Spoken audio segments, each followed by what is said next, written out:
Right, it's AGT outside, Abigail rocking my little pocket-sized red.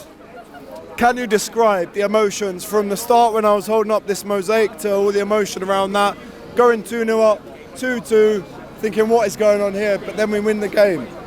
I can't even speak right now. How is this going on so early in the season? Already, How are we literally first game under the lights at Anfield on a Friday night and that's happening? Obviously it's emotional at the beginning with what goes on with Jota, and we do that for his family, and there's the silence and that, and I'm shaking then, I've got goosebumps. I was crying, I cried. Literally as the game's going on, I'm thinking we're comfortable here. Ekitike looks an absolute star, Gakpo looks like he's stepping up, everything just looks perfect, and then I'm not going to start slagging off Canate right now, but I am fuming deep inside my chest. I'm like, someone bell Crystal Palace right now and go and get Guehi for me, because I am desperate just to never have to go through that ever again. But you know what? Felt worth it in the end to have those nerves for those 2 goals. Chiesa's song, oh my God, I haven't felt goosebumps like that in such a long time. We've just won the league and I haven't been that excited. I feel like we've just won the league again. Doesn't it though? It feels like such a... That last 10 minutes, the last 15 minutes is one of the best atmospheres I've ever had inside Anfield. It hasn't been that loud in there for a very, very long time. That is the loudest I've heard it since Spurs, probably since the let-off on that, because even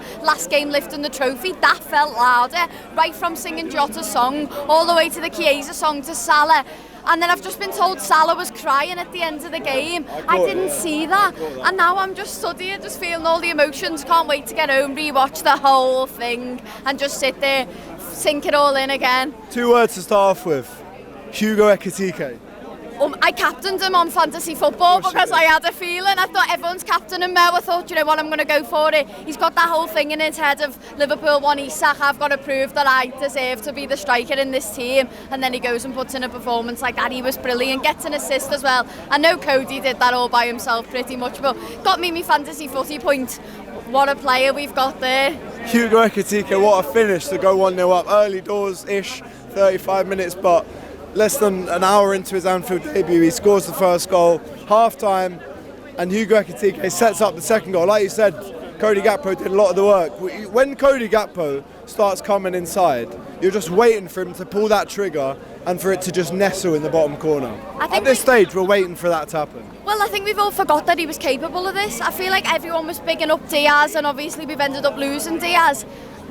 Cody Gakpo was probably better last season and people were forgetting he was more consistent, and honestly once he's on the ball like that and he finds that tiny gap of space between those players, you just knew it was going to be a goal from him, and it just, the let off, just unbelievable. And listen, they did well and we did poorly to let them back into the game, but it was 2-2.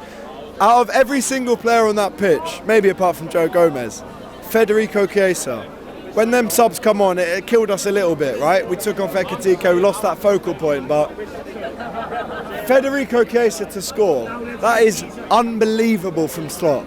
We need another cult hero. Dude. We miss, you know, bloody Origi, I miss him. Diaz. Yeah, I still think about these players now and I'm thinking who's going to be the next one, and we've heard Arne Slot said to Chiesa's team by the sound of it that they want to keep him around and they have him in the plans. I think he's got to stay now. He's got to be a cult hero. His song, oh my God, it just goes off. And you know, he's a quality player. People are forgetting we've got quality there. So we've got to keep hold of him, we've got to keep hold of him. And Mo Salah, he gets his 10th goal for Liverpool on the opening day of the season. It's their record. He scored in every opening game he's ever played for Liverpool. Was there ever any doubt he was going to get a goal? No. We should have known. Like, I can't believe I was doubting him for a second, thinking, is he going to keep that? Is he going to be able to keep that good start that he has at the start of the season? Why was I doubting him? He's Mo Salah. Unbelievable. What a player. Abby, if it gets any better than this, then we're lucky. And this is the first game. Can it get any better than that feeling that was in that ground? Absolutely not. I hope it stays like this consistently and I will be happy and we'll win absolutely everything. Great to see you again. Yeah, take care. Make sure you go and follow Abigail. She's smashing it. All the best.